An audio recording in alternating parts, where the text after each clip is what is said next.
बांकीपुर की जनता की जीत है। लाइट खोलो। और जैसा कि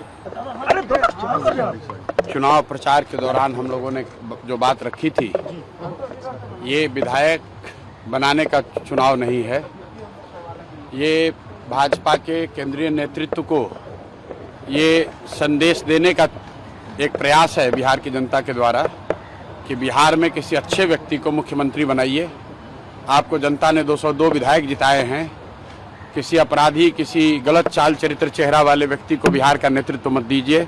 अच्छे आदमी को बनाइए ताकि बिहार में भी शिक्षा हो, बिहार में भी बच्चों के लिए रोजगार हो, बिहार के बच्चों को भी बाहर मजदूरी करने न जाना पड़े।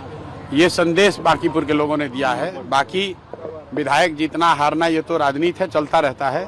जिन लोगों ने मत दिया उनका धन्यवाद कर रहे हैं। जिन्होंने मत नहीं दिया है उनको यही कहेंगे कि आपसे आपका विश्वास जीतने के लिए और मेहनत और प्रयास करेंगे। लेकिन महत्वपूर्ण बात यह है कि बिहार को अच्छा नेतृत्व मिलना चाहिए, बिहार सुधरना चाहिए। और लोकसभा से पहले मोदी जी को, भाजपा को, अमित शाह जी को ये देखना चाहिए कि बिहार में कैसे बेहतरी हो, बिहार में बच्चों को रोजगार कैसे हो, पलायन कैसे बंद हो। एकमात्र यही उद्देश्य है। हम लोग को विधायक बन के ठेका पट्टा नहीं करना है। एक और एकमात्र उद्देश्य है, चाहते हैं कि बिहार में बेहतरी हो। बिहार में भी सिर्फ 5 किलो अनाज के नाम पर, जाति के नाम पर, धर्म के नाम पर वोट न मांगा जाए। अगर 25 MP गुजरात से जीत कर गए हैं, प्रधानमंत्री बनाने में मोदी जी को गुजरात के लोगों ने योगदान किया है, तो बिहार के भी 13 करोड़ लोगों ने आंख बंद करके मोदी जी को वोट दिया है। तो जितनी चिंता उनको गुजरात की है, उतनी थोड़ी चिंता उनको बिहार की भी करनी चाहिए। बिहार के जो 1 करोड़ से ज़्यादा बच्चे बाहर मजदूरी कर रहे हैं, उनकी चिंता होनी चाहिए। बिहार के लिए कोई एक स्पेशल प्रोग्राम बनाना चाहिए ताकि बिहार से पलायन बंद हो।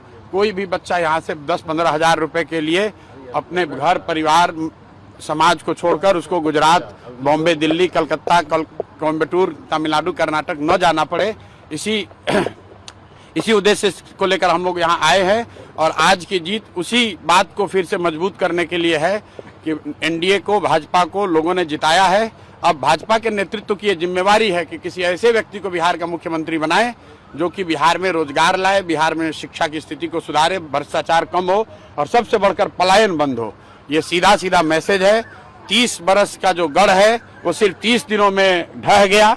वो सिर्फ इसलिए ढहा है कि बिहार के लोग भी चाहते हैं कि अब 4 किलो 5 किलो अनाज और जाति से ऊपर उठकर हम लोग के बच्चों के पढ़ाई रोजगार के लिए केंद्र सरकार और राज्य सरकार काम करे। अगर वो काम नहीं करेंगे तो आगे चुनाव के परिणाम उनको ऐसे ही देखने को मिलेंगे।